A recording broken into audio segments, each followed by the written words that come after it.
ఏం కాదు.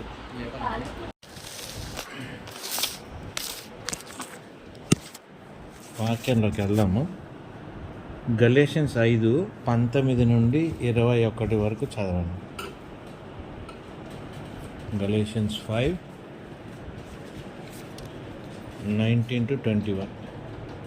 శరీర కార్యములు స్పష్టమై ఉన్నది, అవేవనగా జారత్వము, అపవిత్రత, కాముకత్వము, విగ్రహారాధన, అభిచారము, ద్వేషములు, కలహము, మత్సరములు, క్రోధములు, కక్షలు, భేదములు, విమతములు, అసూయలు, మత్తతలు, అల్లరితో కూడిన ఆటపాటలు మొదలైనవి.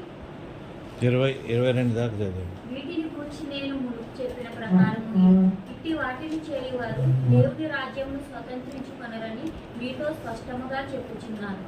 అయితే ఆత్మఫలమేమనగా ప్రేమ, సంతోషము, సమాధానము, దీర్ఘశాంతము, దయాలత్వము, మంచితనము, విశ్వాసము, సాత్వికము, ఆశానిగ్రహము.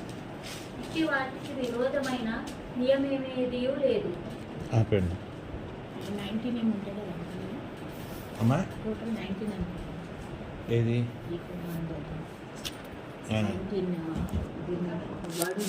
ఓకే.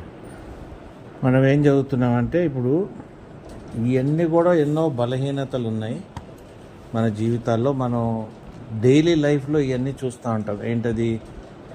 విగ్రహారాధనలో కానీ, తర్వాత మన ఆశలు కానీ, ఇతరుల గురించి చూసి మనం వ్యసన పడతాం కానీ, ఇవన్నీ కూడా మన వీక్నెసెస్. కానీ ఒక మంచి మనిషిగా ఒక క్రిస్టియన్ విశ్వాసంలో కానీ నువ్వు పెరగాలనుకుంటే శారీరకమైన విషయాలతో నువ్వు బతుకున్నావని నీకు తెలుసు.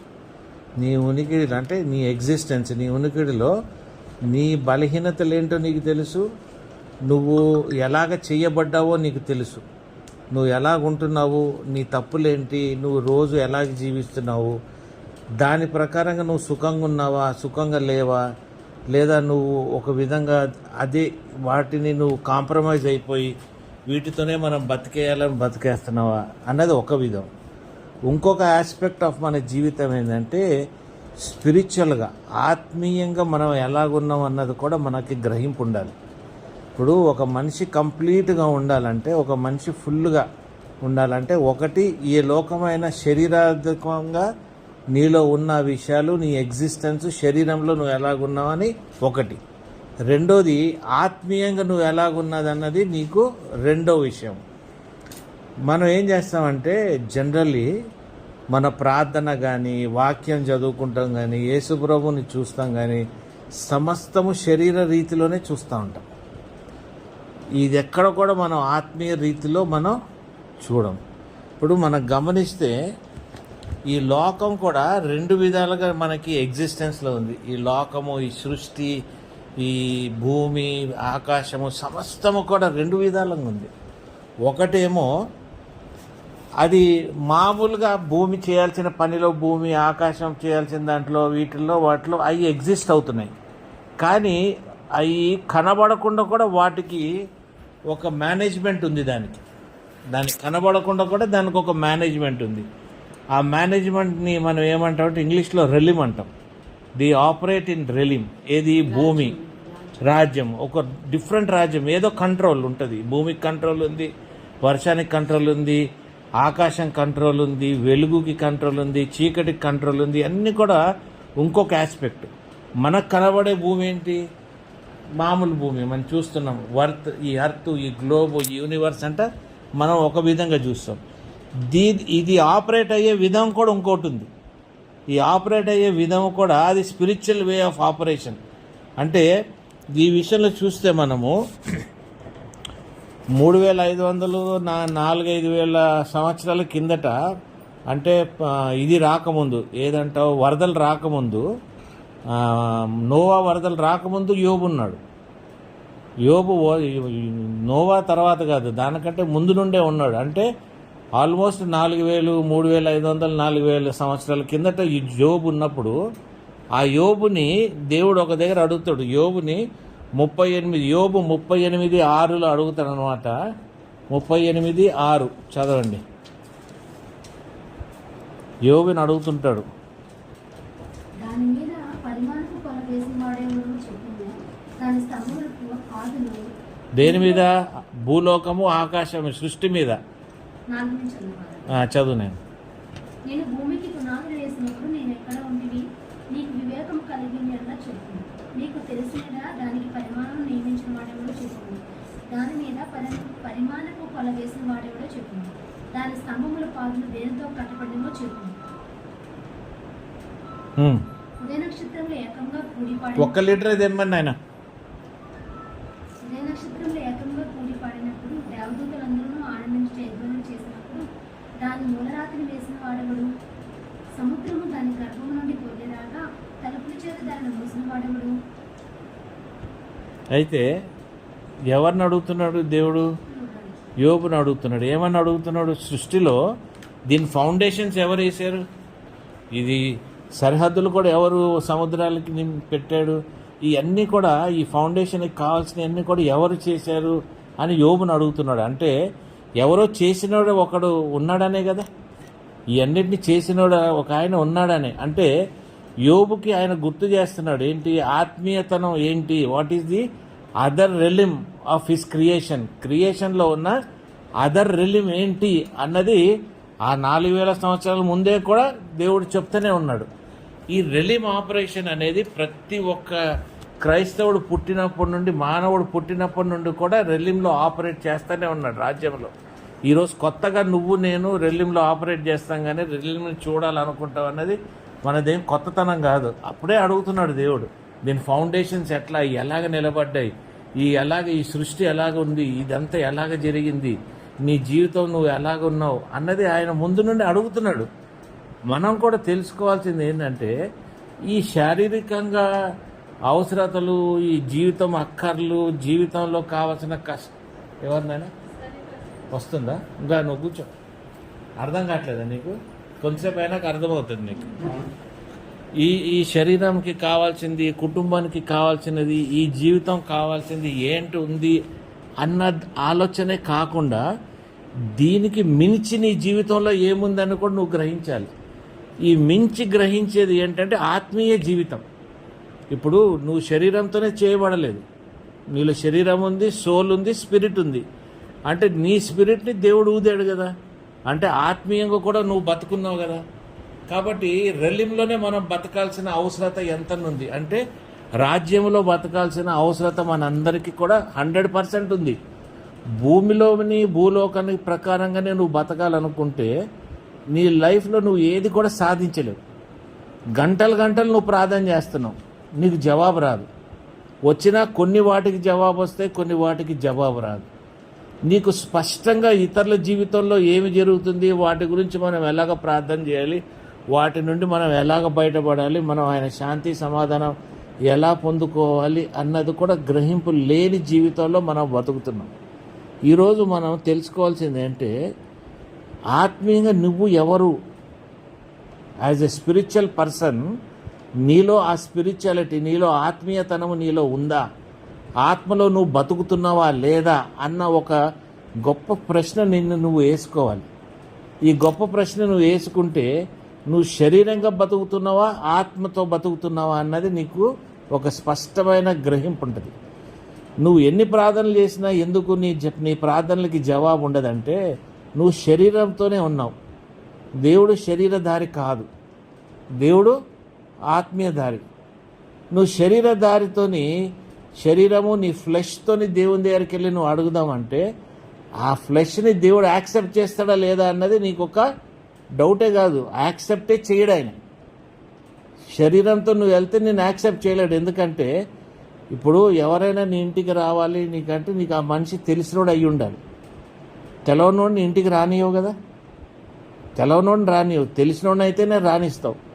నువ్వు శరీరంలో నుండి వెళ్తే దేవుడు నిన్ను గుర్తుపట్టడు, ఆయనకు నువ్వు అర్థం కావు, ఆయన నిన్ను చూడాలని కూడా లేదు. ఎందుకంటే ఆయన చాలా హోలీ, అర్థమైంది, చాలా హోలీ, చాలా రైచియస్నెస్. నువ్వు అనుకోవచ్చు నేను యేసుక్రీస్తుని తెలుసుకున్నాను, యేసుక్రీస్తు ద్వారా నేను రక్షణ పొందాను కాబట్టి నేను నీతిమంతురాలు అని నువ్వు అనుకుంటావు. నీ నీతి, నువ్వు అనుకున్న నీతి మురికి గుడ్డతో సమానం. నువ్వేమనుకుంటావు? యేసుక్రీస్తు నన్ను నీతిలో కప్పాడు అనుకుంటావు.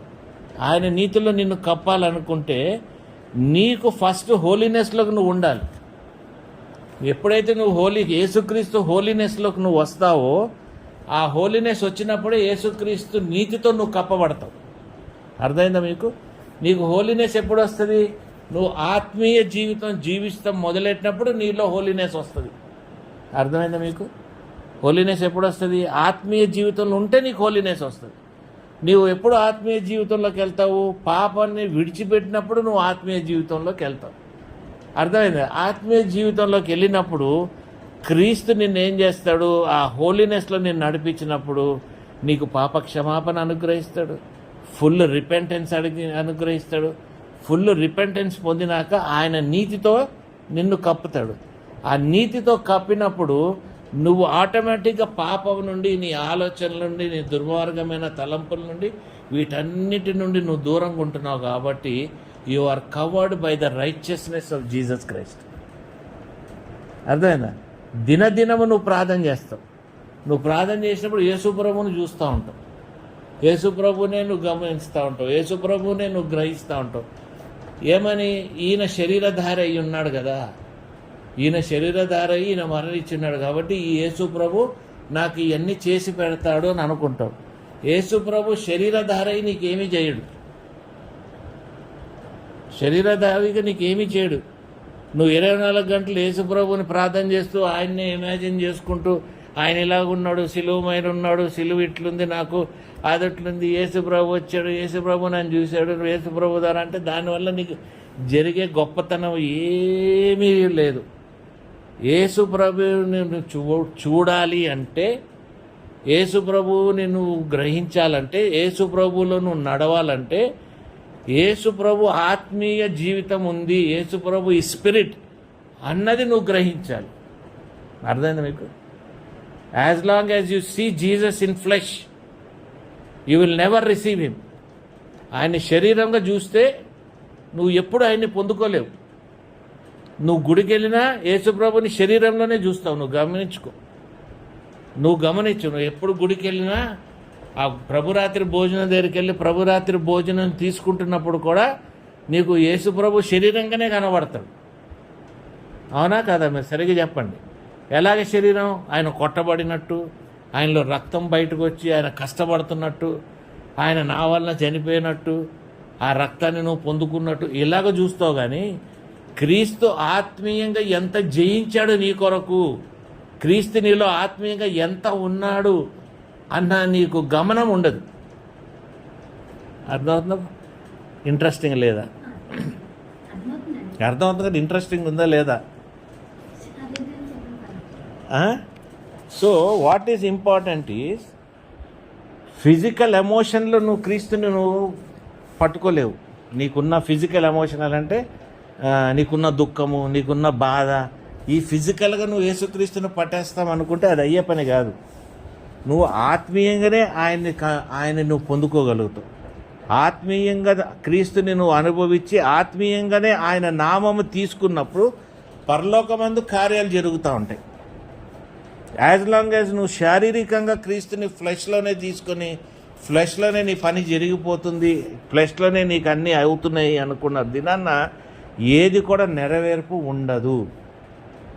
నేను చెప్పేది కొద్దిగా డిఫికల్ట్ వాక్యం ఈరోజు, అంత ఈజీగా మనకి అర్థమవుతాం కానీ నేను చెప్తాం కూడా అంత కష్టం ఇష్టం. ఎందుకంటే it is a personal experience. ఇది నీ పర్సనల్ ఎక్స్పీరియన్స్ ద్వారానే నువ్వు క్రీస్తుని అలాగ చూడగలుగుతావు. తండ్రి కూడా నిన్ను ఆయనని యేసుక్రీస్తుని కూడా అలాగే చూడాలనుకుంటాడు. నువ్వు ఆత్మతోనే చూడాలి, ఆత్మ ద్వారానే ఆయన్ని పొందుకోవాలి, ఆత్మ ద్వారా సమస్తము కూడా నెరవేర్చబడాలి. యేసుక్రీస్తు వచ్చినప్పుడు నతాన్యల్ కాదు, అతని పేరేంటంటే ఒక ఆయన వస్తాడు కదా, నికోడిమస్ వస్తాడు. నికోడిమస్ వచ్చి ఏం చెప్తాడు? నాజరేతు దేశం నుండి ఏదైనా గొప్ప విషయం బయటపడిందా? ఏదైనా గొప్ప విషయం బయటపడిందా? నాజరేతులో ఏదైనా గొప్ప విషయం ఉందా అన్న మాట ఎవరన్నారు? నికోడిమస్ అనేటోడు అన్నాడు. అంటే నాజరేతులో ఏమీ గొప్ప అయిన విషయం లేదు, ఎందుకంటే అది శారీరకంగా చూశాడు. కానీ యేసుప్రభు దానికి ఏమన్నాడు? అదిగో ఆ చెట్టు కింద నువ్వు అతనితో నిండబడినప్పుడే నేను నిన్ను చూశాను అన్నాడు నతానియేలుతో. నువ్వు ఆ చెట్టు కింద ఉన్నప్పుడే నేను చూశాను అన్నాడు. చూడగానే ఆ మాట అనగానే నతానియేలు ఏమన్నాడు? అయ్యా రబ్బాయి, ప్రాఫెట్ అంటే దేవునికి చెందినవాడా అంటే నతానియేలుకు అప్పుడు ఆయన ఆత్మీయ కళ్ళు తెరవబడింది. ఆయన ఎవరో అన్నది గ్రహించగలిగాడు. అంటే ఆయన ఆత్మతో ఉన్నాడు, శరీరంతో తక్కువ, కానీ ఆయన ఆత్మతోనే ఎక్కువగా ఉన్నాడు భూలోకంలో ఉన్నప్పుడు కూడా అన్నది నతానియేలు అక్కడ గ్రహించాడు. నువ్వు కూడా నేను కూడా 24 గంటలు ఆయన శారీరకంగానే మనం రికగ్నైజ్ చేస్తాం, కానీ ఆత్మలో ఆయన ఎప్పుడు రికగ్నైజ్ చేసిన రోజు లేదు. You are understanding what I'm telling? They could only understand by seeing him in spirit. ఎందుకంటే God existent from the beginning. Yesu ప్రభు ముందు నుండి ఉన్నాడు. ఈ సృష్టి రాకముందు ఈ సృష్టి చేసింది ఆయనే. కొన్ని వాక్యాలు చూద్దాం ఆయన ఎక్కడెక్కడ ఉన్నాడు. తీస్తారా? హీబ్రూ 7:3.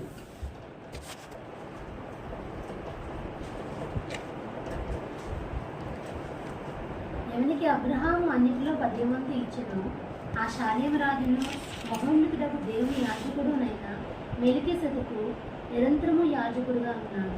అతని పేరుకు మొదట నీతికి రాజను, తర్వాత సమాధానపు రాజను అర్థమిచ్చినట్టు షాలేము రాజుని అర్థము. అతడు తండ్రి లేని వాడును వంశావళి లేని వాడును, జీవిత కాలమునకు ఆది అయినను జీవమునకు అంతమైనను లేనివాడునే ఉండి దేవుని కుమారుని పోలి ఉన్నాడు. హల్లెలూయా. ఎవరిని పోలి ఉన్నాడు? దేవుని కుమారుడిని పోలి ఉన్నాడు యేసుప్రభు. తండ్రి లేడు, ఆత్మతో పుట్టాడు. తల్లి ఉంది. తల్లిని ఏమన్నాడు? ఓ స్త్రీ అన్నాడే, కానీ అమ్మ అని పిలిచింది ఎక్కడుంది? ఎందుకంటే నువ్వు అనుకోవచ్చు ఆయన భూలోకం నుండి ఉన్నాడని, బట్ ఆయన ఏమంటున్నాడు? I have come from above, I am from above అని అంటాడు. బైబిల్లో చూస్తే మీరు సెర్చ్ కొడితే మీకు తెలుస్తుంది అబౌవ్ అని ఎక్కడెక్కడ అంటుంటాడు అని. అబౌవ్ అంటే ఏంటి? నేను ఆత్మతోనే ఉన్నవాడే. ఈజ్ నాట్ విత్ ఫ్లెష్, ఈ కేమ్ ఇన్ ఫ్లెష్. ఆత్మ కాదు, శరీరధార అయ్యి వచ్చినాడు. దేని ద్వారా? ఆత్మ ద్వారా శరీరధార అయ్యి భూలోకానికి వచ్చాడు. ఎందుకు? ఒక కార్యము కంప్లీట్ చేసి వెళ్ళిపోతానికే వచ్చాడు తప్ప నీ పాపంని నా పాపం తొలగించుకొని ఆయన నన్ను తండ్రికి దగ్గర చేస్తానికి ఆ స్థితికి వచ్చాడు. ఆయన మరణిస్తానికి కారణం ఏదో గొప్పగా ఇది చేసేద్దామని కాదు, ఒక నెరవేర్పు కోసం వచ్చాడు. మనం అందరూ చాలామంది ఏమనుకుంటారు? వచ్చాడా శవమా పీనుగా ఇట్లా మాట్లాడుకుంటారు, కానీ ఆయన వచ్చిన నెరవేర్పు వేరు. ఎందుకంటే నిన్ను దేవునికి దగ్గర చేయాలంటే అంత నీతి గల దేవుడికి నువ్వు శరీరంలో ఉన్న వ్యక్తి దేవునికి మ్యాచ్ కాడు. నువ్వు శరీరంలో పాపంలో ఆలోచనలో ఉన్నవాడు ఆ దేవుడి మీద ముందు నిలబడితే నువ్వు అగ్నికి కాలిపోతావు. ఎందుకంటే ఆయన ప్యూర్. ఆ ప్యూరిటీ నువ్వు నేను అందుకోలేం. క్రీస్తు ఆత్మ ద్వారా పొందుకున్న హోలీనెస్ ద్వారా, ఆ రైచియస్నెస్ ద్వారా మనం ఆయన ముందు నిలబడగలుగుతాం. మనం క్రీస్తుని పొందుకోవాలనుకున్నప్పుడు యేసుక్రీస్తుని మనం ఏం చేస్తామంటే, ఒకటి శారీరకంగా హ్యూమన్ బాడీగా మనం ఒకటి పొందుకోవాలనుకుంటాం, ఫిజికల్గా, ఎమోషనల్గా క్రీస్తు ఏడ్చి అయ్యో దేవా ఎమోషనల్గా ఒక విధంగా ఏమండి. తర్వాత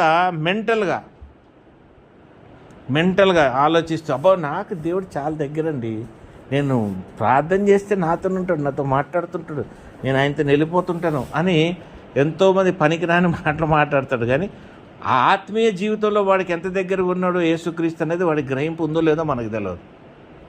వాడి ఆలోచన, వాడి మెంటల్ ఎమోషన్స్, మెంటల్ ఆలోచనలు, మెంటల్ బాడీ, ఫిజికల్ కండిషన్స్ బట్టి వాడు ఏమనుకుంటున్నాడు? క్రీస్తులో నేను ఉన్నాడు, క్రీస్తు నాతో నడుస్తున్నాడు, క్రీస్తులోనే ఇదవుతున్నాను అనుకుంటున్నాడే తప్ప క్రీస్తుని ఆయన ఆత్మీయంగా చూస్తామనేది చాలా డిఫికల్ట్ థింగ్. అది హోలీ స్పిరిట్ గాడ్ నీకు సహాయం చేయాలి. అర్థమైందా? పరిశుద్ధాత్మ దేవుడు నిన్ను యేసుక్రీస్తుని నీకు ఆత్మలో చూపించాలి. అబ్రహాంకి చూపించాడు, అబ్రహాం గుర్తుపట్టాడు. ఆ దినాల్లో 10వ భాగం కానీ వాళ్ళకి సంబంధించింది కానీ ఇస్తామనేది ఒక ఆచారం. కాబట్టి ఆయన ఇద్దామని అని అనుకున్నాడు ఆయన శ్రేష్టంగా. అర్థమైంది? ఎవరికి ఇద్దామనుకుంటున్నాడు? ప్రధాన యాజకుడు. ఏ యాజకుడైతే బలై చచ్చిపోతాడో ఆ యాజకుడినే తను గుర్తుపట్టాడు. ఎలా గుర్తుపట్టాడు? అబ్రహాం ఆత్మీయంగా గుర్తుపట్టాడు, శారీరకంగా గుర్తుపట్టలే. వచ్చిన వాళ్ళు కూడా వాళ్ళు దూతల్లాగే వచ్చారు కానీ మనుషుల్లాగా రాలేదు. మనుషుల్లాగా రాకుండా దూతల్లాగా వచ్చినప్పటికీ అబ్రహాం గుర్తుపట్టగలిగాడు. మీకు అర్థమవుతుందండి, ఇది తురకల బుక్లో కూడా ఉంది. అబ్రహాం దగ్గరకు వచ్చినట్టు కూడా దేవుడు వచ్చినట్టు కూడా వాళ్ళకు ఉంది. మరి వాళ్ళు గుర్తుపట్టగలిగాడు అంటే అబ్రహాం ఏంది, ఆత్మీయంగా ఆయన్ని చూశాడు, ఎమోషనల్గా స్పిరిచువల్ బాడీలోకి వెళ్ళిపోయాడు. నువ్వు కూడా నీ ప్రార్థన జీవితంలో నీ స్పిరిచువల్ బాడీలో ఉండాలి. నువ్వు 24 గంటలు ఫిజికల్ బాడీలో ఉంటే నీకు ఎట్ట కుదురుతుంది? You have to be in your spiritual body. నేను అంటుంటా, అందరూ ప్రార్థనలు చేసుకుంటారు, వాక్యాలు చదువుకొని బలంగా ఉంటారు. నేను పండుకొని ఉంటా. నేను స్పిరిచువల్ బాడీలో పండుకుంటా ఉంటా. యేసు ప్రభుని అర్థమైందని స్పిరిచువల్గా పండుకుంటా ఉంటా. స్పిరిచువల్ బాడీలో అర్థం చేసుకుంటా ఉంటా. స్పిరిచువల్ బాడీలో ఆయనతో సంబంధం పెట్టుకుంటూ ఉంటా. నాకు ఫిజికల్గా నాకు ఏది కూడా యేసు ప్రభు నాకు అనిపించడు. మా ఇంట్లో ఎక్కడ నీకు యేసు ప్రభు బొమ్మలు కనబడవు. ఏదో వాళ్ళు వీళ్ళు ఇచ్చిన బొమ్మలు తప్ప నీకు స్పెషల్గా తీసుకొచ్చి నేను బొమ్మలు తగిలించి ఇదిగో యేసు ప్రభు ఇదిగో అనను నేను. ఎందుకంటే you have to be spiritually connected to God. ఆత్మీయంగా నీకు ఎప్పుడు కూడా నీలో ఉండాల్సిన వాడు యేసు ప్రభు.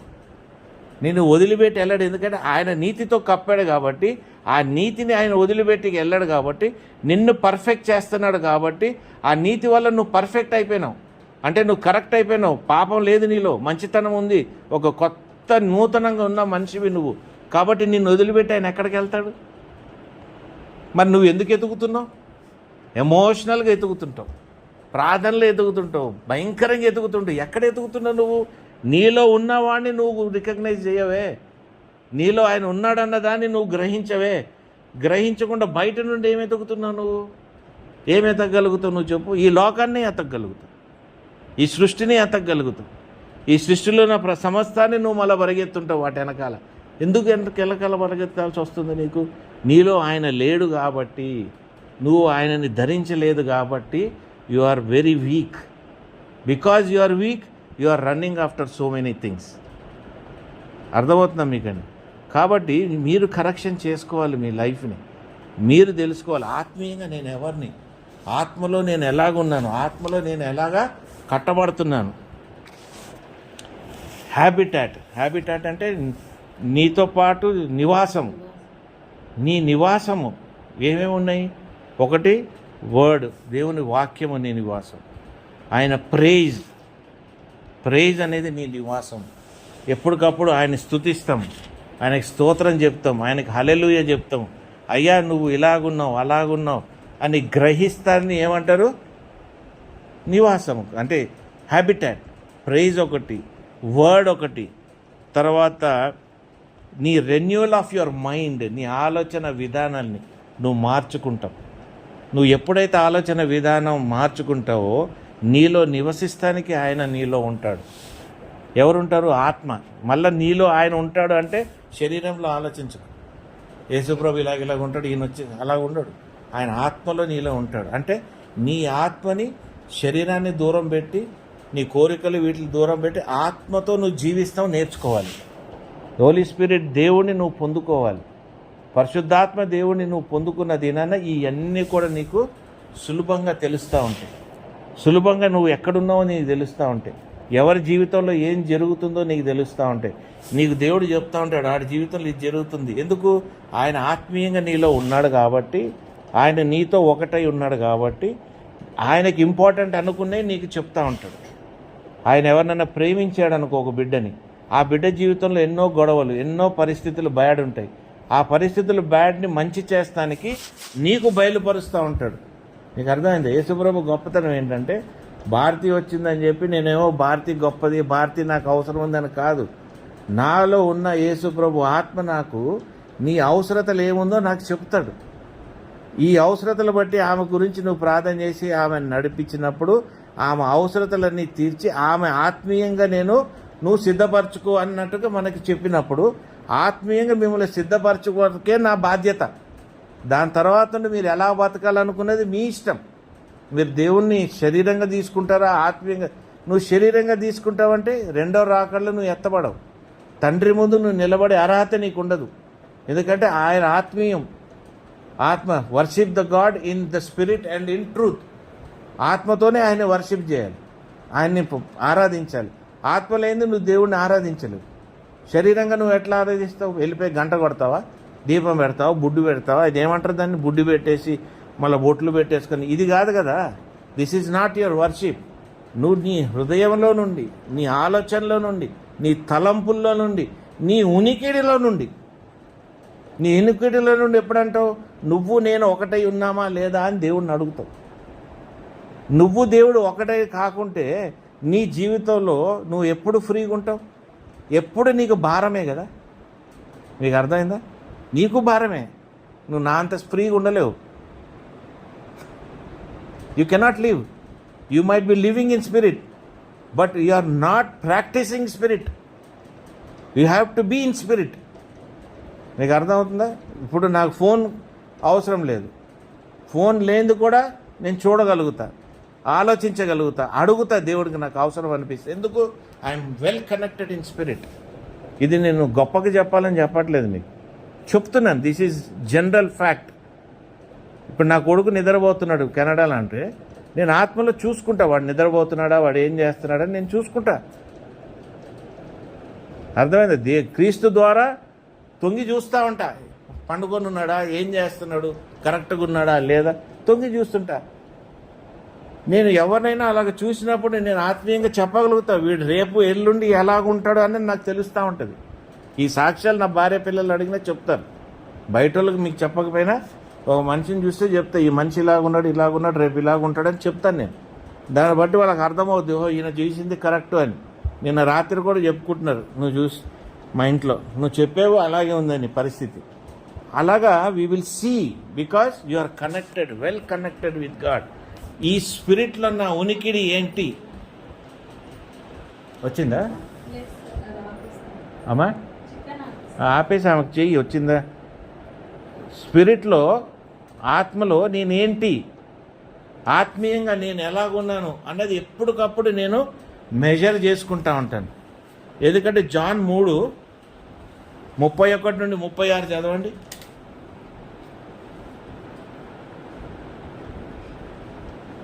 పైనుండి వచ్చేవాడు అందరికీ పైనున్నవాడు, భూమి నుండి వచ్చేవాడు భూ సంబంధమైన సంగతుల గురించి మాట్లాడండి. పరలోకం నుండి వచ్చేవాడు అందరికీ పైగా నుండి తాను కన్న వాటిని గూర్చు విన్న వాటిని గూర్చు సాక్షించు ఆయన సాక్షించును. ఆయన సాక్ష్యము ఎవరినూ అంగీకరించడు. ఆయన సాక్ష్యం అంగీకరించిన వాడు దేవుడు సత్యవంతులను మాటకు ముద్ర వేసి ఉన్నాడు. ఏలయనగా దేవుడు తాను పంపిన వానికి కొట్ట లేకుండా ఆత్మను అనుగ్రహించడం కనుక ఆయన దేవుని మాటలే పడుతున్నాడు. హల్లెలూయా. These are the people who are chosen by God. And measure, beyond measure, అంటే నువ్వు తూక వేయలేనంత స్పిరిట్తో నువ్వు దేవుణ్ణి గ్రహించగలుగుతావు, ఆయన పంపిన వాళ్ళు కాబట్టి. So if you don't have spirit, ఈ వాక్యాన్ని మళ్ళీ ఇంగ్లీష్లో చదివితే నేను ఈజీగా ఉండేది, కానీ నువ్వు తెలుగులో మళ్ళీ ఒక్కసారి చదువు. నేను పైనుండి వచ్చేవాడు అందరికీ పైనున్నవాడు, భూమి నుండి వచ్చేవాడు భూ సంబంధమైన సంగతుల గురించి మాట్లాడు. ఆగేనా, ఆపనైనా. ఇప్పుడు పైనుండి వచ్చిన వాడన్న గ్రహింపు మనకు తక్కువ. యేసుక్రీస్తు భూమి నుండి మరియమ్మ కడుపులో పుట్టాడన్న గ్రహింపు ఎక్కువ. బెత్లెహేములో పుట్టాడు, క్రీస్తు ఇక్కడ నడిచాడు, క్రీస్తు అక్కడ నడిచాడు. కాబట్టి నీ జీవితం కూడా భూలోక సంబంధమైన జీవితంలోనే నువ్వు ఉంటున్నావు. పైనుండి వచ్చాడు క్రీస్తు, he is from above, he is from spirit, ఆయన ఆత్మలో నుండి వచ్చాడు అన్న గ్రహింపు నీకుంటే నువ్వు ఆత్మీయ జీవితంలో ఆత్మ జీవితంలోనే నువ్వు ఉంటావు. అర్థమైందండి? Is it not clear in Bible also? దాని తర్వాత వాక్యం రాని పరలోకము నుండి వచ్చేవాడు అందరికీ పైగా నుండి తాను కన్న వాటిని గూర్చి విన్న వాటిని గూర్చి సాక్షించును. ఎవరిస్తున్నారు? పరలోకంలో ఏముందో, పరలోకంలో ఏం జరుగుతుందో పరలోకం నుండి వచ్చిన వాళ్ళు సాక్ష్యం ఇస్తారు. ఇప్పుడు నన్ను అడిగితే నేను చెప్పగలుగుతా పరలోకంలో జీవితం ఎలాగుంటుంది, మనం ఎలా బతుకుతామో, మన స్పిరిట్ ఎలాగుంటుంది, మన సోల్ ఎక్కడుంటుంది, ఇవన్నీ ఎలాగుంటుందని నేను గ్రహించగలుగుతాను. ఎందుకంటే నాకు తెరవబడ్డాయి కాబట్టి, పరలోకమైన విషయాలు కాబట్టి, తండ్రి దగ్గర నేను ఎలా ఉండాలి, తండ్రిని ఎలా గ్రహించాలనేది కూడా నేను మీకు చెబుతున్నా రెగ్యులర్గా. ఎందుకు చెప్తున్నానంటే అది గ్రహించడానికి నీకు తెలవాలి. ఎందుకంటే నువ్వు పైకి వెళ్ళి నువ్వు పైన పరలోకంలో కూడా నువ్వు బతకాలిగా. నీతో పాటు నా సహవాసము ఉన్న వాళ్ళందరూ కూడా బతకాలంటే తండ్రి నువ్వు సంపూర్ణంగా గ్రహిస్తే కదా ఆత్మలో నీ భర్త గురించి, నీ పిల్లల గురించి, నీ భార్య గురించి నువ్వు అడుగుతేనే కదా వాళ్ళకు కూడా ఆత్మీయ జీవితంలోకి వాళ్ళు నడుస్తారు.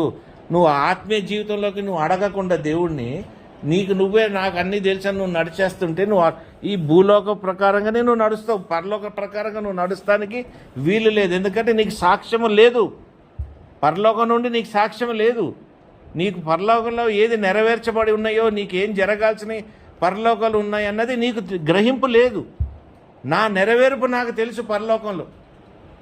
కాబట్టి ఆ నెరవేర్పు నేను ఇక్కడ ఈ మంచి ఇట్లాంటి జీవితం నేను జీవిస్తే అవి నాకు నెరవేర్చబడతాయి అన్న ఒక అవగాహన నాకుంది. ఆ అవగాహన నీకుందా?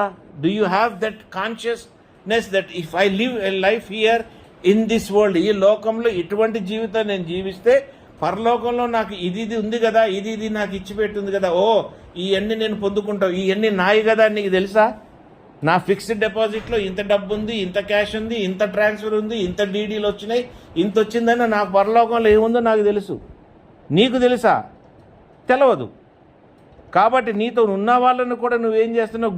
గుడ్డివాడిని నడిపించినట్టే ఉంటుంది మీ జీవితాలు. నువ్వు దేవుని తెలుసుకున్నావు కాబట్టి పెద్ద గెలిపోయి దేవుని గురించి చెప్పేసే అవసరం లేదు. జీవితాన్ని మార్చుకున్నటకు నువ్వు ప్రయాసపడు. Mind change of mind. శరీరం నుండి ఆత్మీయంగా నువ్వు నడచడానికి ప్రయాసపడు. శరీరాన్ని వదిలేయి, అది దాని బతుకు అది బతుకుతుంటుంది. ఆత్మీయంగా నువ్వు బలంగా ఉన్నావంటే శరీరానికి కావాల్సిందంతా కూడా నెరవేర్చబడతాయి.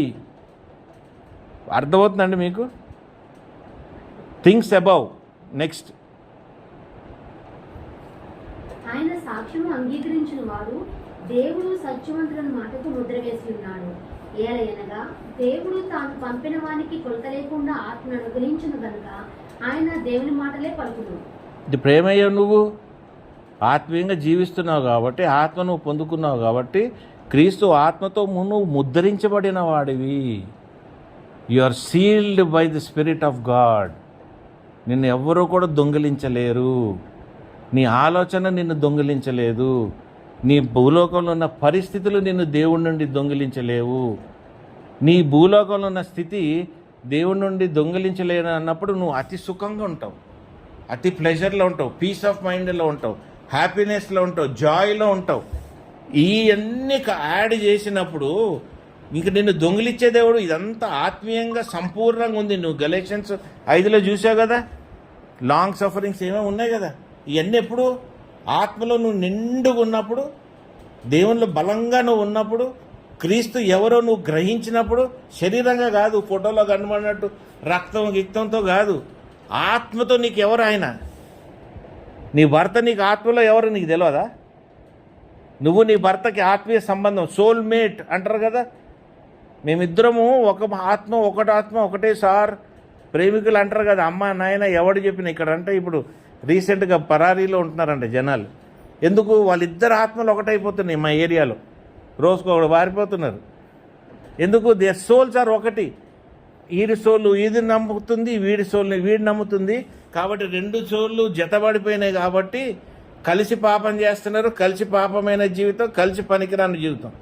అదే నువ్వు దేవునితో ఉంటే, ఆయన సోలు నీ సోలు కలిసి ఉందనుకో, స్పిరిట్, నువ్వు ఎంత బలంగా బతుకుతావు నువ్వు ఆలోచించండి. నీ హస్బెండ్ సోల్ నీకు తెలుసు, మరి ఆ సోల్ని నువ్వు ఆత్మలో నడిపించాలని నీకు తెలియదా? ఏమ్మా, అవునా కదా? నువ్వు ఎలాగ నడుస్తున్నావు, నీ భార్యను కూడా నువ్వు అలాగ నడిపించుకోవాలి. నీ పిల్లల్ని కూడా అదే ఆత్మలో నువ్వు నడిపించాలి. వాళ్ళు అదే ఆత్మతో కనెక్ట్ అయితేనే కదా ఒక ఫ్యామిలీ. ఆ ఆత్మతో కనెక్ట్ కానప్పుడు ఒక ఫ్యామిలీ ఎలాగవుతుంది మీరు చెప్పండి అమ్మా. అమ్మాయి భారతి, ఆ వాచ్మెన్ రమ్మనువా, సరితకి చెప్పు. సార్ అర్థమవుతుందండి మీరు? Think clearly. దేవుడు ఆషామాషిగా సంఘానికి వెళ్తున్నాం, ప్రార్థన చేసేసుకుంటున్నాం, బైబిల్ చదివేసుకుంటున్నాం, మేము అలాగున్నాము, మేము ఇలాగున్నాం అంటే ఎట్లా కుదురుతుంది? You have to live above. నీ జీవితం పైకి బతకాలి, అబౌవ్లో బతకాలి.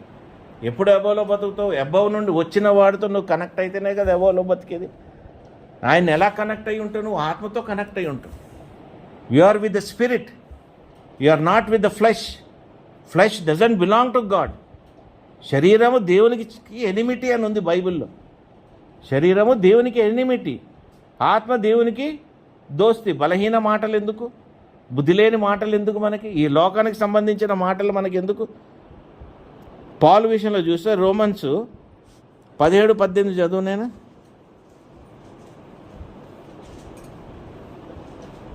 ఏంటండి?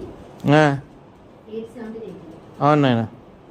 మనం పిల్లలమైతే వారసులము, అనగా దేవునికి వారసులము, క్రీస్తుతో కూడా మహిమ పొందుటకు ఆయనతో శ్రమపడుతున్న క్రీస్తుతోడి వారసులము. కాదు నాయన, రోమన్స్లో కానీ గెలేషన్స్ అది బలహీనమైన దీంట్లో అంటాడు కదా పౌలు, నా బలహీనతలో క్రీస్తులో ఉన్నది.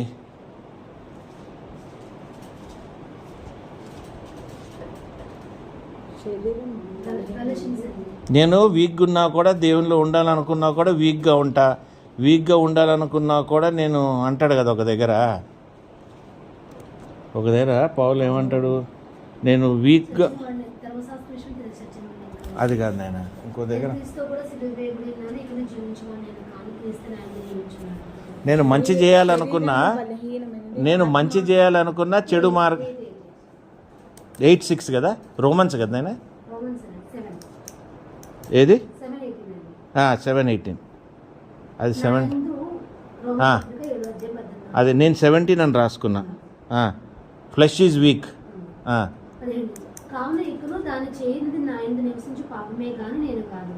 నా యందు అనగా నా శరీరమందు మంచి ఏది నివసింపదని నేను ఎరుగుతున్నాను. మేలైనది చేయవలనని కోరిక నాకు కలుగుతున్నది కానీ దానిని చేయటం నాకు కలుగట్లేదు. నేను చేయగోరు మేలు చేయక చేయగోరడి కీడు చేయుచున్నాను. నేను కోరని దాన్ని చేసిన దాన్ని చేయనిది నా యందు నివసించు పాపమే కానీ ఇకను నేను కాదు. వీళ్ళు వచ్చారు కదా, చదువుతుంది పర్లేదు, వాక్యంలో గ్యాప్ వచ్చినా పర్వాలేదు, మనదేం ప్రొఫెషనల్ కాదు కదా నాయన.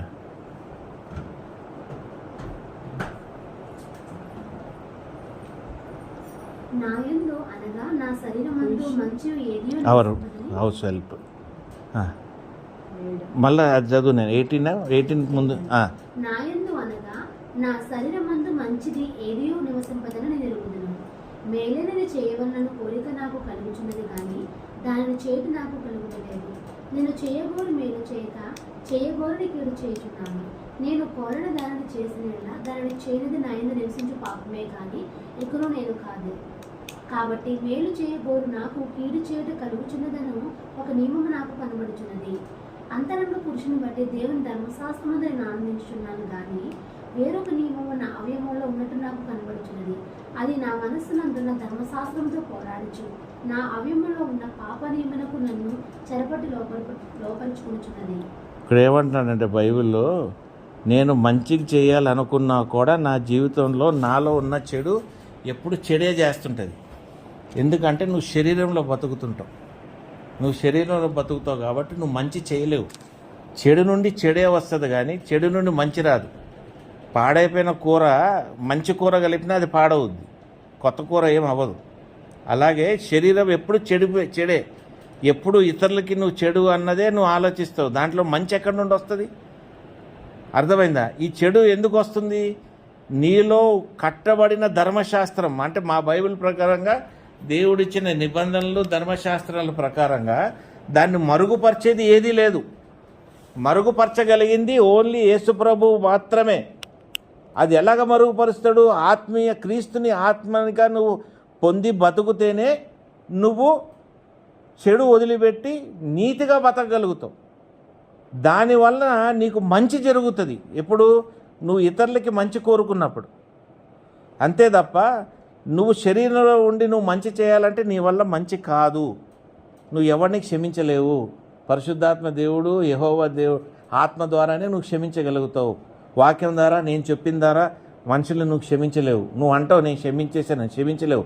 నువ్వు క్షమించాలంటే నీలో ఉన్న దేవుని పరిశుద్ధాత్మనే నీకు ప్రేరేపించాలి మనిషిని క్షమించాలని.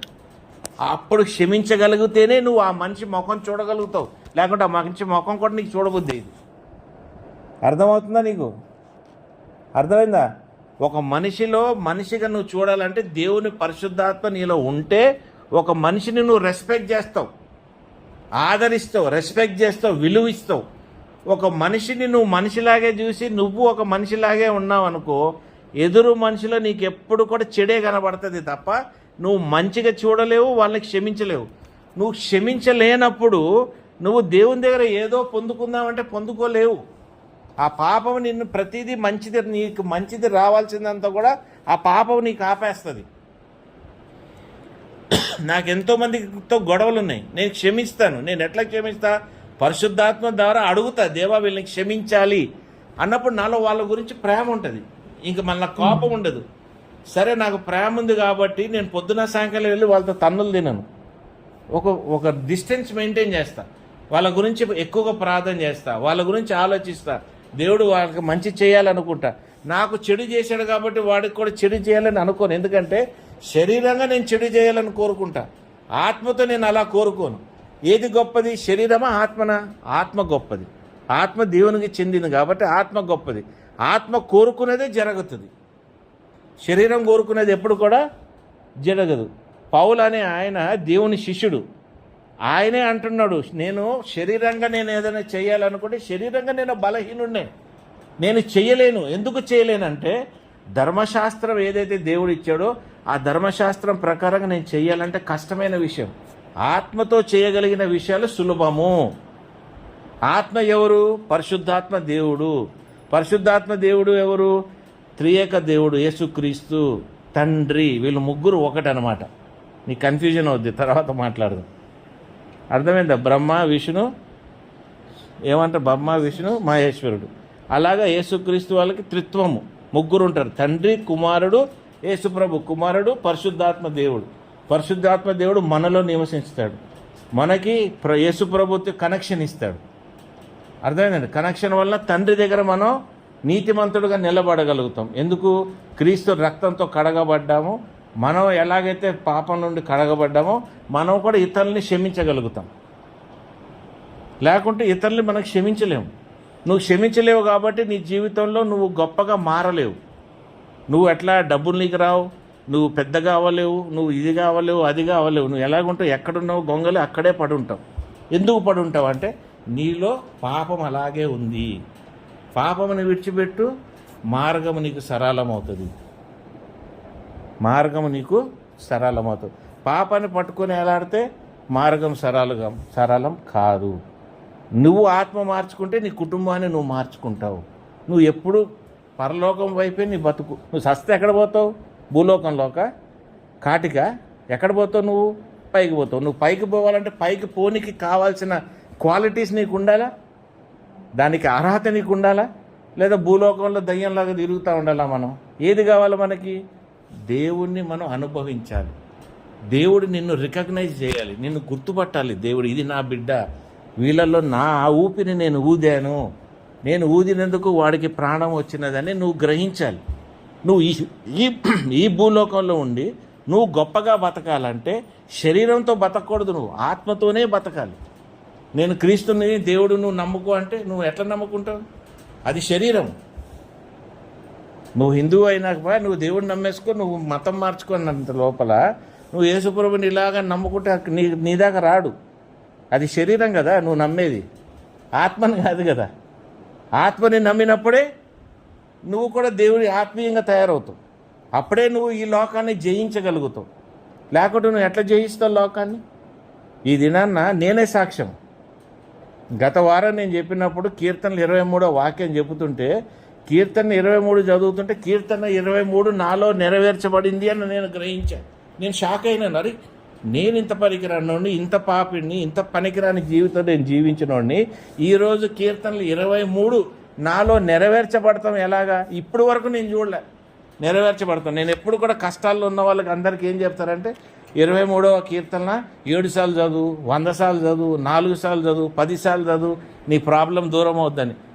అట్లా 100 సార్లు చదివా, ఏమీ కాలే. క్రీస్తుని ధరించా, ఆత్మని ధరించా. ఇప్పుడు తీరా చూస్తే కీర్తనలు 23 దాటా. అది చాలా చాలా పెద్ద విషయం, మామూలు విషయం కాదు. కీర్తనలు 23 దాటేసామంటే మన దేవునిలోకి ఎంత గొప్పగా నడుస్తున్నాం. అర్థమవుతుందా మీకండి? ఇప్పుడు మీరు ఏదో బతికేద్దాము, ఈ లోకంలో బతికేద్దాం, నా పాప ఏమి పోవు. నాకు వందల వేల కోట్లు వందల అప్పులు ఉండేవి, దేవుడు నెరవేర్చినాడు. వెళ్ళిపోయినాయి. ఎందుకు? నేను ఆత్మీయంగా మారితే శరీరానికి చెందినవన్నీ పక్కకి వెళ్ళిపోయినాయి, అలవాట్లు వెళ్ళిపోయినాయి, మనిషి చేయాల్సిన మాటలు వెళ్ళిపోయినాయి. ఉన్నదాన్ని నేను మనుషులతోని అన్నీ షేర్ చేస్తానికి నేను రెడీగా ఉన్నా. జీవితంలో నాకు కావాల్సిన దేవుడు నాకు అనుగ్రహిస్తున్నాడు. ఆత్మీయంగా ఏదైతే కావాలో, శరీరానికి కావాల్సింది కూడా దానివల్ల బెనిఫిట్, బై 1 get 1 ఫ్రీ. ఆత్మీయంగా ఒకడు కొనుక్కుంటే శరీరంగా దేవుడు ఒకటి ఫ్రీ ఇస్తున్నాడు. అర్థమవుతుందండి? కాబట్టి యేసుప్రభుని నువ్వు అనుభవిస్తేనే నీ జీవితంలో గొప్ప లైఫ్ టర్నింగ్ ఉంటుంది. ఊరికే ప్రార్థన చేసేసి బైబిల్ చదివి ఈ డ్రామాలో అయ్యేది ఏమీ లేదు, అది డ్రామాలే తప్ప. నీలో నివసించేవాడు important. Who is living in you, habitat. వాక్యంలో నేను బతుకున్నానండి, వాక్యము నాలో ఉంది అని చెప్తాడు సొల్లు మనుషులు కొందరు. నేను ప్రార్థనలలో నిలబడ్డాను, నా మోకాళ్ళు రాళ్ళు అయిపోయినాయి. ఎందుకురా బాబు, నీ ఆత్మనే సజీవంగా లేదు. ఇవన్నీ లావు అయిపోయి ఇవన్నీ అయిపోయి బాగా బలిసిపోయావు తప్ప నువ్వు ఇంక జరిగింది ఏం లేదు అక్కడ. మీకు అర్థమైంది? తప్పుని వేరే వాళ్ళకి తిట్టి చెప్తాను కానీ అనట్లేదు, చెప్తున్నా. What you are not alive by the spirit, you are not understanding Jesus by the spirit. నువ్వు ఎలాగ పొందుతావు? ఎన్నిసార్లు చెప్తున్నాడు దేవుడు, నేను ఇక్కడోని కాదురా బాబు, నేను అక్కడోని. రోమన్స్ 8:6 చదువు. నేను ఆత్మానుసారమైన మనస్సు జీవమును సమాధానమున ఉంటుంది. ఏదైనా శరీరానుసారమైన మనస్సు దేవునికి విరోధమైనది, అది దేవుని ధర్మశాస్త్రములకు లోబడదు, ఏమాత్రం లోబడలేదు. అర్థమైందండి? ఆత్మీయంగా ఉంటేనే నువ్వు నీకేమేమి ఉన్నాయి? జీవము, సమాధానం. జీవము, సమాధానం. ఈరోజు నా జీవితంలో సమాధానం ఉంది. నా జీవితంలో ఏముందండి? జీవం ఉంది. I know how much I live. రోగాలతో ఇన్ని మందులు, ఇన్ని ఇంజెక్షన్లు వేసుకుంటూ ఎంతకాలం బతుకుతానో, ఎప్పుడు ఇవ్వగలుగుతానో, ఎప్పుడు పుంజుకోగలుగుతానో నాకు తెలుసు. నా శాంతి సమాధానం నా భార్య ఫోన్లో మాట్లాడిన దాన్ని బట్టి అర్థమవుద్ది. ఏట్రా ఎందుకు చేస్తున్నాను అన్నది కదా, మామూలుగా ఉండదు కదా. ఆ పలుకులో కూడా ఆమె కన్సర్న్ ఉంటుంది, ప్రేమ ఉంటుంది. నేను మాట్లాడినా ప్రేమ ఉంటుంది, కన్సర్న్ ఉంటుంది. దీంట్లో పీచులాట, గొడవలాట, కొట్లాట ఉండదు. ఎందుకు ఉండదు? That connection, that spirit of God. దేవుడు నీకు ఇచ్చిన ఆత్మ ఎటువంటిదంటే అన్నిటిని కూడా శాంతిపరిచేస్తుంది. ఏది కూడా నీ మీద నుండి నీకు వెళ్తానికి అధికారం ఉండదు. You are in full authority.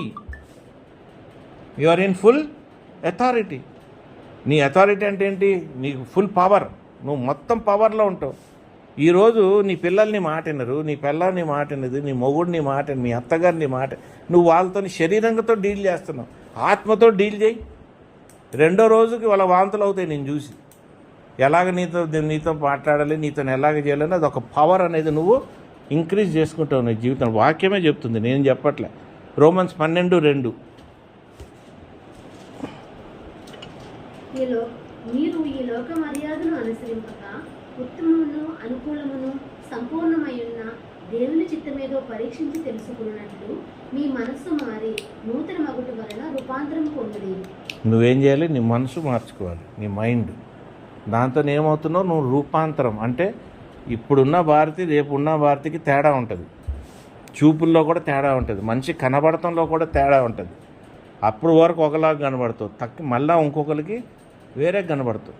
ఎప్పుడు దేవుని బిడ్డలు ఇతరులకి ఫేవర్లో కనబడతారు. ఫేవర్ అంటే ఏంటండి? ఫేవర్ని ఏమంటారు? మేలుగా, అనుకూలంగా కనబడతాం. ఆటోమేటిక్ మనిషిని చూడగానే ఈ మనిషిని నన్ను నమ్ముతావు. నీకు అనిపిస్తుంది ఈయన ద్వారా మనకి మంచిది ఉంటుందేమో, ఈయన ద్వారా నేను వెళ్ళగలుగుతా, ఈమె ద్వారా నేను నా జీవితం ఇలా అనేది ఆటోమేటిక్ అనుకూలత నీలోకి వచ్చేస్తుంది. ఎందుకు వచ్చేస్తుంది? నువ్వు నీ బుర్ర మార్చుకున్నావు, నీ ఆత్మీయ విధానం మార్చుకున్నావు, నువ్వు నడచాల్సిన మార్గం నువ్వు మార్చుకున్నావు. కాబట్టి నీ జీవిత మార్గం మారిపోద్ది. నువ్వు జ్ఞానము తప్ప ఇంకేం మాట్లాడు. ఏం జ్ఞానము? దేవుని రాజ్యంలో జరిగే నువ్వు మనుషులతో మాట్లాడుతుంటావు. అక్కడ ఏమేమి ఉందో నువ్వు చూస్తూ ఉంటావు.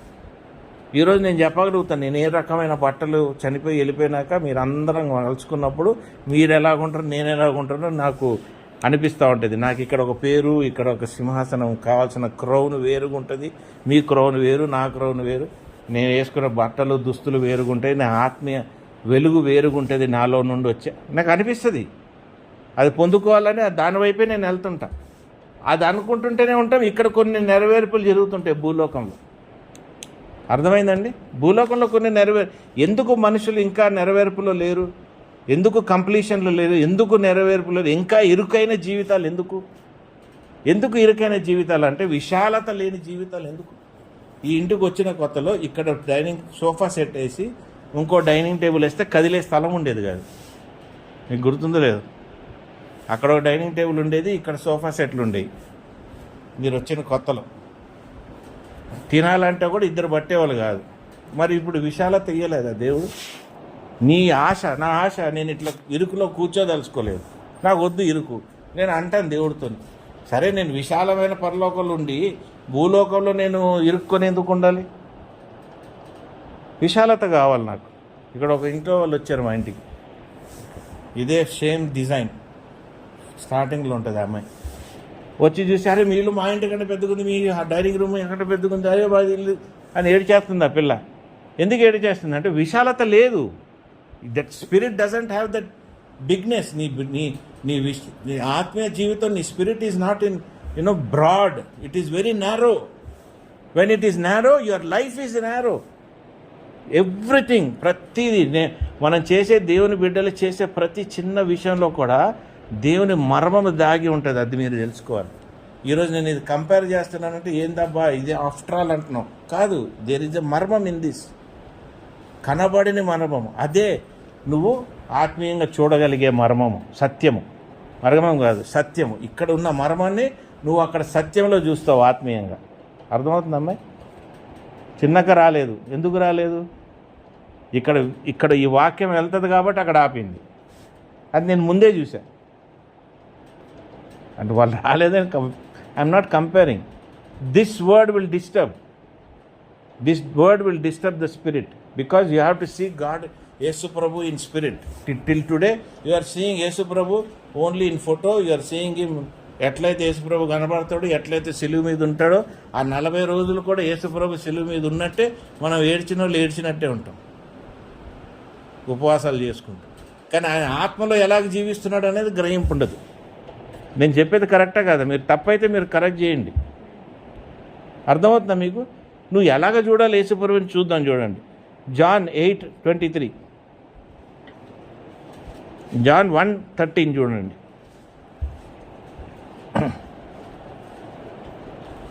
వారు దేవుని వలన పుట్టిన వారే గాని రక్తము వలనైనను శరీరేచ్ఛల వలనైనను మాంసేచ్ఛ వలనైనను పుట్టిన వారు కాదు. ఇంతకు ముందు ఒకటి వెనక ఒకటి చదువు. తను ఎందరు అంగీకరించునో వారందరికీ, అనగా తన నామమందు విశ్వాసముంచిన వారికి దేవుని పిల్లలగుటకు ఆయన అధికారం అనుగ్రహించారు. వారు దేవుని వలన పుట్టిన వారే గాని రక్తము వలనైనను శరీరేచ్ఛల వలనైనను మానసేచ్ఛ వలనైనను పుట్టిన వారు కాదు. ఆ వాక్యము శరీరధారి అయి కృపాసత్య సంపూర్ణంగా మన మధ్య నివసించను. తండ్రి వలన కలిగిన అద్వితీయ కుమారుని మహిమ వలె మనము ఆయన మహిమను కనుగొంటివి. అర్థమవుతుందండి? ఎంత డీప్గా ఉన్నది చూడండి. ఇప్పుడు నువ్వు నేను ఫలానోళ్ళకి పుట్టాను, నా అమ్మ నాయన ఇది, ఆ అమ్మాయి నాయన అది కాదు. నువ్వు ఆత్మీయంగా పుట్టిన దినాన్న నువ్వు పొందుకునేది చాలా ఎక్కువ ఉంటుంది. ఎందుకంటే నువ్వు ఆత్మీయంగా దేవుని కుమారుడు ద్వారా నువ్వు పుట్టినవాడివి, వాక్యము ద్వారా పుట్టినవాడివి. అర్థమైందా? దేవుని వాక్కు ద్వారా నువ్వు పుట్టినవాడివి అంటే నువ్వు దేవుని చిత్తం ద్వారా పుట్టావు. దేవుడు నిన్ను పుట్టించాలనుకున్నాడు కాబట్టి నువ్వు పుట్టావు. యాక్సిడెంట్గా నువ్వు పుట్టలేదు. నువ్వు యాక్సిడెంట్గా పుట్టలేదు కాబట్టి దేవుని ఆత్మలోనే నువ్వు బతకాలని కూడా దేవుడికి ఇష్టము. కాబట్టి దేవుని ఆత్మలో నువ్వు బతకాలి. ఇంటికి వెళ్ళి ఆత్మని విలువవాకు, మీ అక్క తీసుకొస్తుంది పోచమ్మని. అర్థమవుతుందా? దేవుని ఆత్మ ద్వారానే నువ్వు పుట్టాలి, ఆత్మ ద్వారానే నువ్వు బతకాలని దేవుని కోరిక. నువ్వు అలాగ బతికినందుకు నీకేమేమి జరుగుతున్నాయి చెప్పు నేను. వారు దేవుని వలన పుట్టిన వారికి అధికారం ఇస్తాను. అధికారం, నీకు అధికారం. దేనికి అధికారం? ఈ లోకాన్ని జయించే అధికారం. అప్పులోని జయించగలుగుతావు. అర్థమైందా? అప్పులోని జయించగలుగుతావు. నీ అవసరతల్ని నువ్వు జయించగలుగుతావు. నీకు కావాల్సిన తిండి విషయంలో నువ్వు జయించగలుగుతావు. నీకు కావాల్సిన సమస్తము డబుల్ ట్రిపుల్ వస్తుంది. చాలా చిన్న చిన్న విషయాలు, కానీ అవి చాలా పెద్ద పెద్దవి, చాలా పెద్ద పెద్దవి. నీతిలో చూస్తే, సాక్ష్యాల ద్వారా చూస్తే చిన్న విషయాలు. నేను అనుకునేవాడిని, ఈ అప్పులు ఎప్పుడు వదిలిపెడతాయా, మన బ్యాంకులో నుండి ఈ ఈఎంఐలు ఎప్పుడు తప్పించుకుంటామా, ఈ ఈఎంఐ లేకుండా మన బతికి ఎట్లుంటుంది. నేను ఇప్పుడు 15 ఏళ్ళ నుండి ఈఎంఐయే కట్టను, అప్పే లేదు, ఎవడు వస్తాడని టెన్షన్ లేదు, ఏ ఫోన్ వస్తుందని టెన్షన్ లేదు. ఆ రోజుల్లో అన్ని టెన్షన్స్. ఎప్పుడైతే ఆత్మీయంగా మనం పుట్టామో, ఎప్పుడైతే ఆత్మీయంగా దేవుళ్ళు నడుస్తున్నామో, కొంతకాలం దేవుడు మనల్ని అన్నిటి నుండి దూరం చేస్తానికి దేవునికి సమయం ఇవ్వాలి. ఆ సమయం ద్వారా మనం అబండెన్స్కి వెళ్ళిపోయాం. మనం ఇప్పుడు నన్ను మెయింటైన్ చేసే వాళ్ళకు కూడా అదే పరిస్థితి దేవుడు పెడతాడు. ఎందుకు? నువ్వు దేవుని రాజ్యంలో ఉన్నావు కాబట్టి, నిన్ను దేవుడు పోషించుకోవాలి కాబట్టి దేవుడు వాళ్ళని కూడా పోషిస్తూ ఉంటాడు. You understand? If it is not that, there is something wrong in your spirit. నీ ఆత్మలో ఏదో తప్పు ఉంది, నువ్వు ఏదో పట్టుకోలేకపోతున్నావు. నువ్వు చితకడు ఏంటండి బాబు? It should be in volume. భయంకరంగా ఉండాలి ఏదున్నా కూడా. ఎంతకాలం చిన్న చిన్న చిన్న చిన్న చిన్న చిన్న జీవితాలు మనకి అర్థమవుతుందా మీకు? జాన్ 8:23 చూడమా.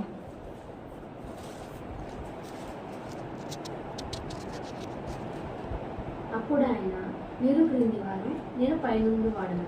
మీరు ఈ లోక సంబంధము, నేను ఈ లోక సంబంధంలో కాను. అప్పుడు ఆయన, మీరు క్రింది వారు, నేను పైనుండి వాడను.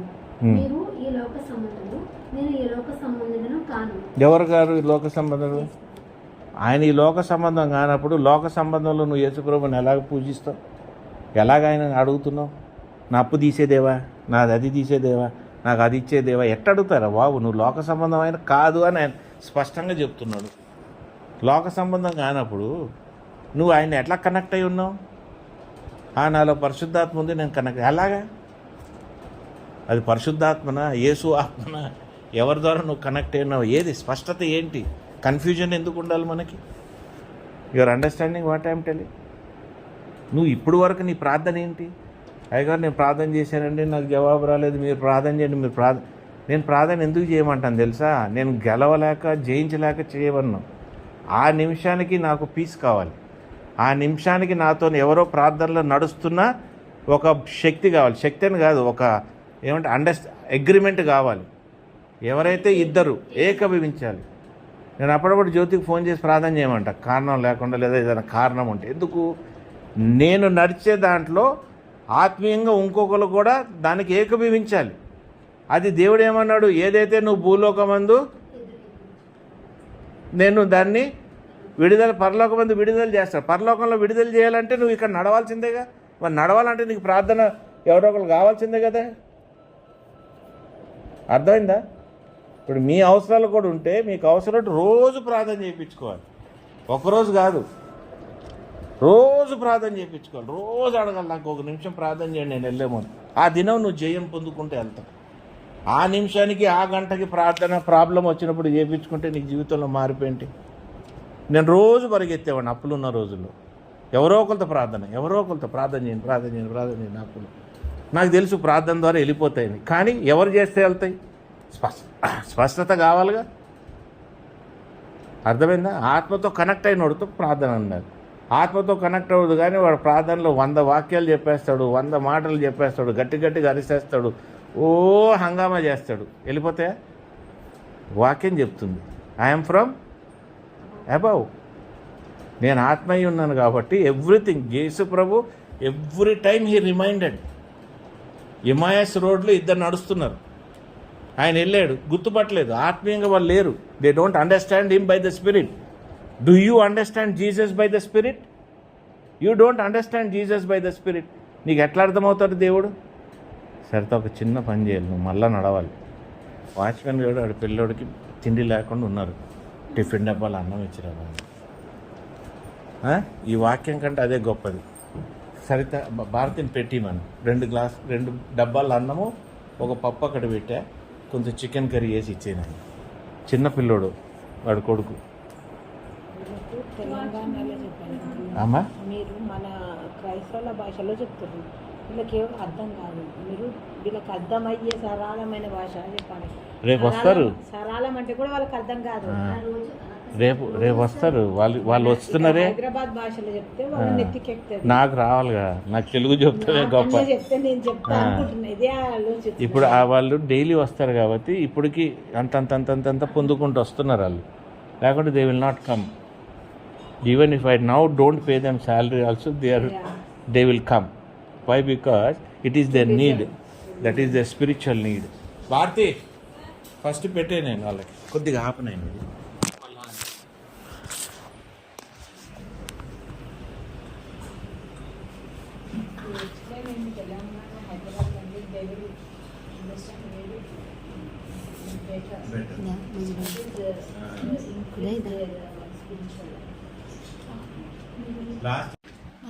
సెకండ్ కొరింథియన్స్ 5:16 తీసుకున్నాను నేను.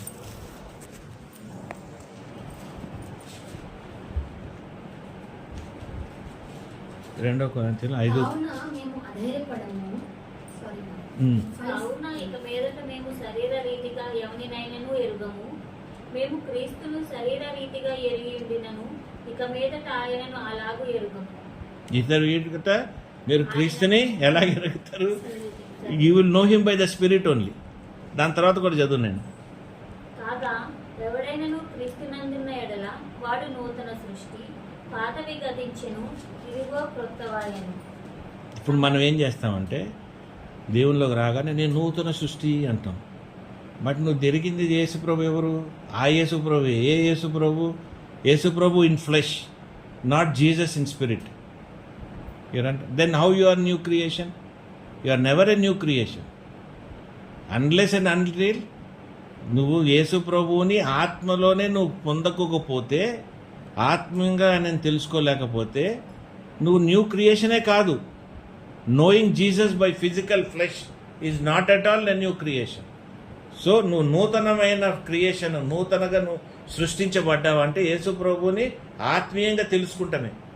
శరీరంగా తెలుసుకుంటే నువ్వు నూతన క్రియేషన్ కాదు. దాని ముందు కూడా చదువు నేను.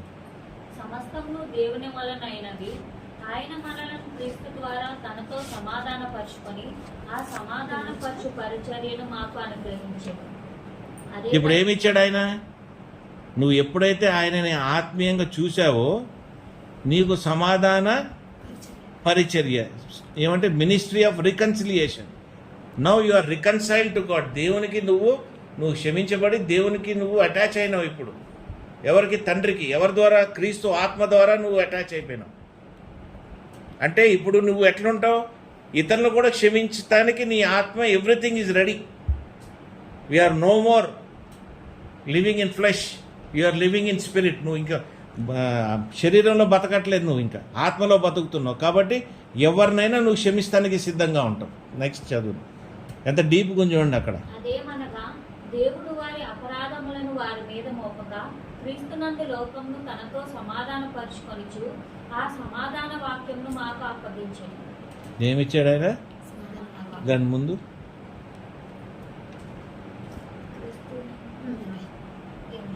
కావున దేవుడు మా ద్వారా వేడుకొనినట్టు మేము క్రీస్తుకు రాయబారులమై దేవునితో సమాధానపడుడని క్రీస్తు పక్షముగా మిమ్మల్ని బతిమాలుకొనిచున్నాను. ఇప్పుడు ఏంటండి? మీరు ఏమయ్యారు? దేవునికి రాయబారి అయ్యారు. దేవునికి రాయబారి అంటే your an ambassador to God. ఎప్పుడు? ఆత్మలో ఉన్నప్పుడే నువ్వు అంబాసిడర్. నువ్వు ఆత్మగా క్రీస్తుని తెలుసుకోకుండా నేను అంబాసిడర్ని, నేను కింగ్ని, నేను అవన్నీ వర్కౌట్ కావు. The word is saying very clearly that you have to know him by he spirit, because he is from above. He is in flesh కాదు, he is by spirit. He is born by spirit, is not born by flesh. వాళ్ళ అమ్మ ఒక మూలము మాత్రమే, but ఆయన పుట్టింది ఆత్మ ద్వారానే పుట్టాడు. అర్థమైందండి? కాబట్టి తల్లిని ఎప్పుడు కూడా ఆయన ఏమన్నాడు? ఓ స్త్రీ అనే పిలుస్తూ ఉండేవాడు. కానీ అందరు ఈయన దేవుడేంటి స్త్రీ అంటాడు ఏంటంటే ఆమెని ఆయన ఆమె నీతిని బట్టి, ఆమె రైచియస్నెస్ని బట్టి దేవుడు ఆమెని అక్కడ తన తల్లిగా వాడుకున్నాడు. అంటే ఆ లేడీలో కూడా నీతి ఉంది, ఆ లేడీలో కూడా రైచియస్నెస్ ఉంది, ఆ మంచితనం ఉంది దేవుని తల్లిలో, క్రీస్తు తల్లిలో, మరియమ్మ తల్లిలో. కాబట్టి మరియమ్మ ద్వారా కొన్ని మంచి కూడా జరుగుతుంటాయి. అంతే తప్ప మరియమ్మ దేవత అయిపోలే, మరియమ్మ దేవుడు. ఎందుకంటే ఆమె శరీరంలోనే ఉంది కానీ ఆత్మలో లేదు. క్రీస్తు మాత్రం ఆత్మలో ఉన్నాడు. ఈ దినాన్ని నుండి కూడా నువ్వు కూడా ఆత్మలో బతకాలంటే నువ్వు ఒకళ్ళు క్షమించగలిగే కెపాసిటీస్లో నువ్వు రావాలి, జరగాలి, పొందుకోవాలనుకుంటే 4 విషయాలు నువ్వు తెలుసుకోవాలి. నీ హృదయము, నీ హెడ్ ఇది మారాలి. ఇదే battle field. Your mind is your battle field. So you have to change from here. That is most important. నీకు తెలవాలి నువ్వు ఆత్మీయంగా బతకాలన్నది నీ మైండ్తో నువ్వు ఆలోచించుతూ మైండ్తో చేయాలి. రెండో విషయం, ఇది ఏదున్నా కూడా మిస్టరీలో నేను పెరగాలి. మిస్టరీ అంటే ఏమంటారండి? మర్మాల్లోనే నేను ఉండాలి. అమ్మా, సీక్రెసీ, మర్మాలు, దేవుని మర్మాల్లోనే నేను పెరగాలి. దేవుని మర్మాల నుండే నేను ఎదగాలి. దాని ద్వారానే నేను కొన్ని విషయాలు పొందుకోవాలి, తెలుసుకోవాలన్నా లోపల నీకు కావాల్సిన ఏమంటారు దాన్ని, డిజైర్, ఆశ, కోరిక ఎవ్రీ టైం నీకు ఉండాలి. నువ్వు ఆ ఆత్మ నుండి వచ్చినప్పుడే నువ్వు వాక్యాన్ని వదలలేవు. ఊరికే చదివితే కాదు వాక్యం. నువ్వు ఎప్పుడైతే ఆ ఆత్మ లోపల నుండి వస్తావో నీలో వాక్యము కూడా సజీవం అయిపోద్ది. The word will become life in you. Word life అయిపోవాలి. అప్పుడే నీకు అర్థమవుద్ది. అమ్మాయిని అడగగానే వాక్యాలు తీస్తుంది. ఎందుకు? There is life in that. She has sought life. ఆమె ఎత్తుక్కుంది ప్రాణం దాంట్లో. అది ఇది తెలవాలి. ఆ మెమరీ అది దేవుడు దాంట్లో పెట్టేశాడు. అట్లా నువ్వు కూడా ఎదగాలంటే ఆ మైండ్లోనే ఉండాలి.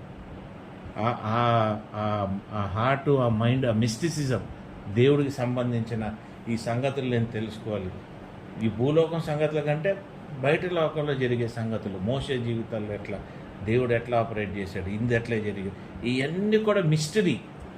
ఇవన్నీ కూడా మనం తెలుసుకుంటూ ఉండాలి. దేని మిస్టరీ? కింగ్డమ్, దేవుని రాజ్యంలో జరిగే విషయాలు బట్టి మనకి ఏమంటే జిజ్ఞాస అంటారు కదా. ఏమంటారు నేను హిందీలో? జిజ్ఞాస అంటే తపన కనుక్కోవాలి. దేవుని రాజ్యాల్లో అది సంపాదించేసినట్టు భూలోకం సంపాదించేసినట్టు. భూలోకంలో సంగతులు తెలుసుకోవాలి. నువ్వు సక్సెస్ అవ్వాలంటే రాజ్యం నీకు తెలిసిపోయేవాళ్ళు. అర్థమవుతుంది? నాకు భూలోకం అర్థమవుద్ది, సృష్టి అర్థమవుద్ది. సృష్టి ఏం కమ్యూనికేట్ చేస్తుందో అర్థమవుద్ది. పక్షులు ఏం కమ్యూనికేట్ చేస్తున్నాయో అర్థమవుద్ది. అర్థమైందండి? అర్థమవుతుందంటే వీడు పిచ్చాడు అనుకోవద్దు.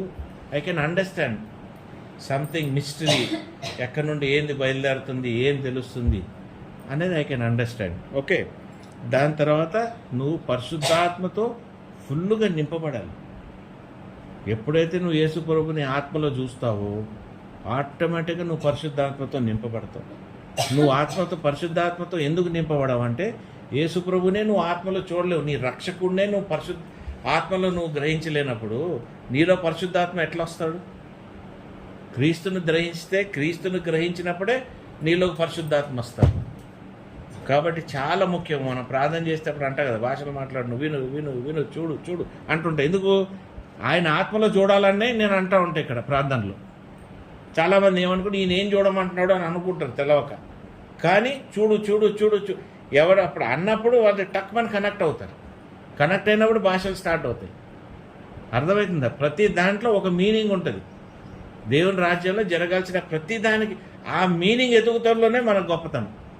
అది తెలుసుకున్నావా మర్మం, అంతే, ఫినిష్. నువ్వు ఏదో ఒక 2 మెట్లు పైకి ఎక్కుతావు ఆత్మీయ జీవితంలో. 2 మెట్లు అట్టెక్కేస్తావు. 2 మెట్లు చాలా ఛాలెంజింగ్ ఉంటుంది. ఓకే. ద హోలీ స్పిరిట్ చాలా important. Full of holy spirit నువ్వు నిండి ఉండాలి. దీనికి అన్వాంటెడ్ ఫీలింగ్స్ని 3 పాయింట్లు. అన్వాంటెడ్ ఇవన్నీ నువ్వు తొలగించుకోవాలి. నీకు అవసరం లేని, అనవసరమైనవి అన్నీ తొలగించుకోవాలి. నా ఫ్రెండ్స్ అందరు చాలామంది వెళ్ళిపోయారు. మంచి ఫ్రెండ్స్, దేవునికి సంబంధించిన వాళ్ళే నాకు ఉన్నారు. ఇప్పుడు లేని వాళ్ళు ఎవరు లేరు. కొత్త రిలేషన్స్ కూడా దేవునికి సంబంధించిన వాళ్ళే నాకు కొత్త బంధువులు. ఎవరు నా అమ్మ, ఎవరు ఎవరన్నాడు యేసుప్రభు ఏమంటాడు? నా తల్లి ఎవరు, నా తమ్ముడు ఎవరు, నా సహోదరు అన్నాడు. తండ్రి చిత్త ప్రకారం. Who ever is according to God is my.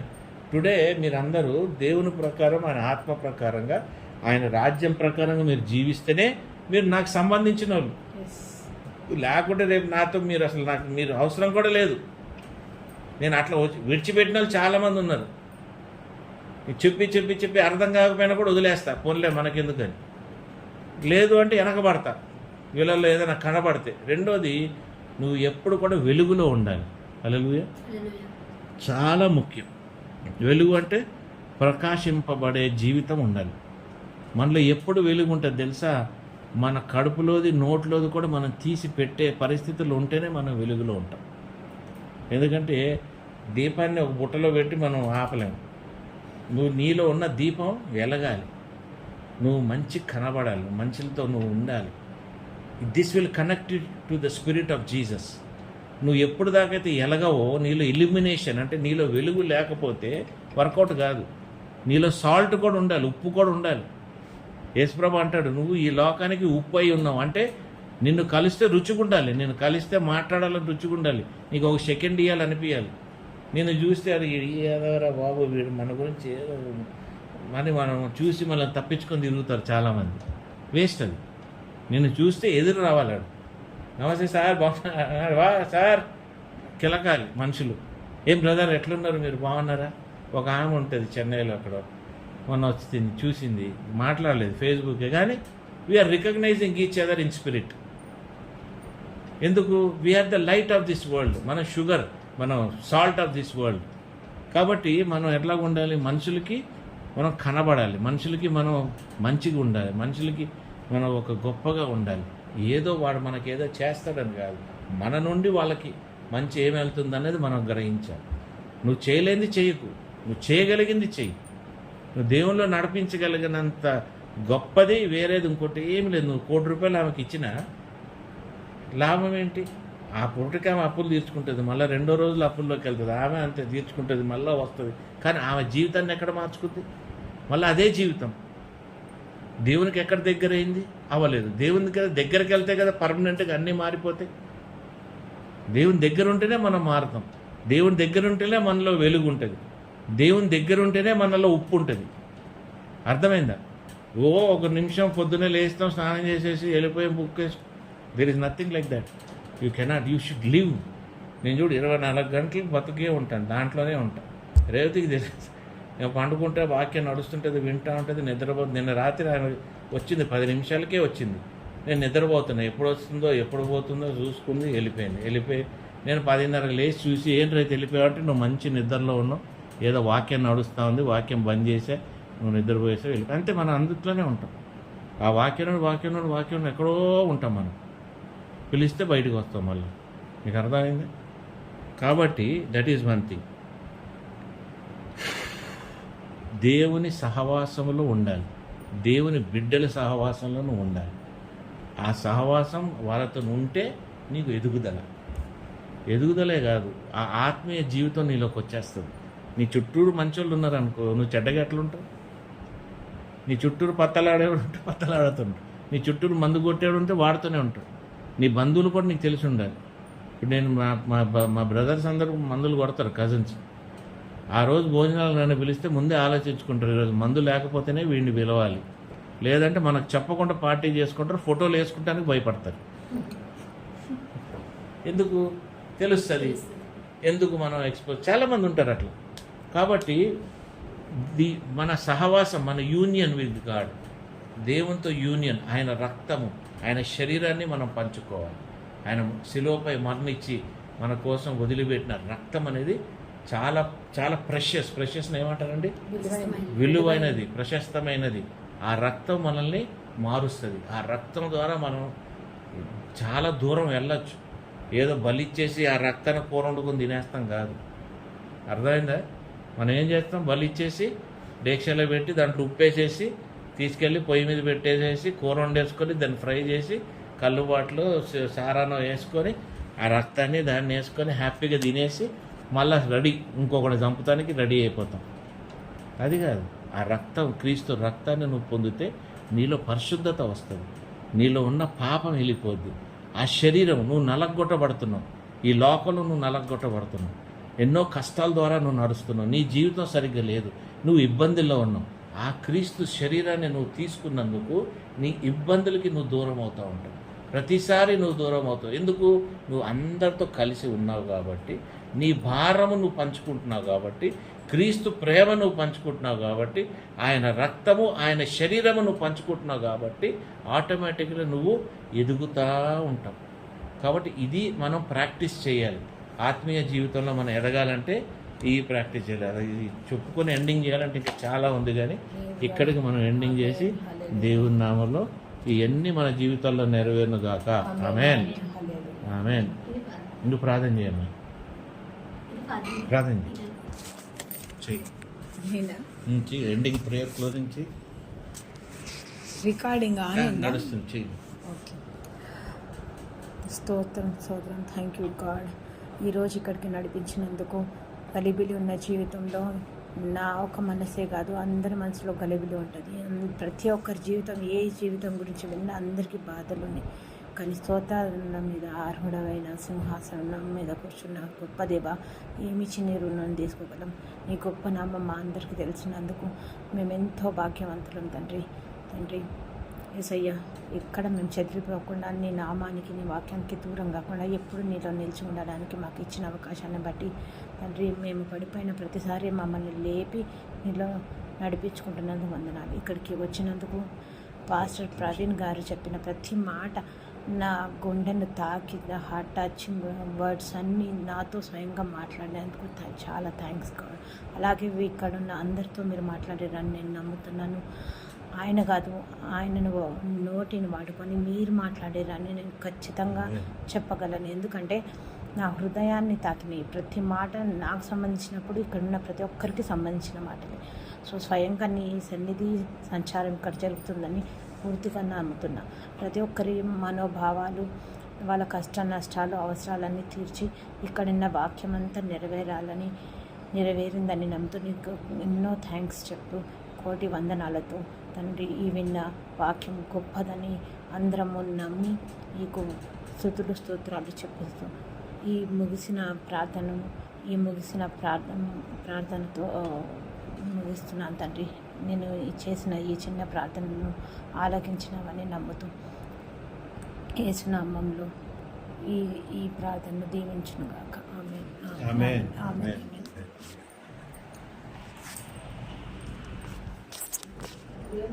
మీరు నా ఫీలింగ్స్, నా చాలా చాక్లెట్స్లో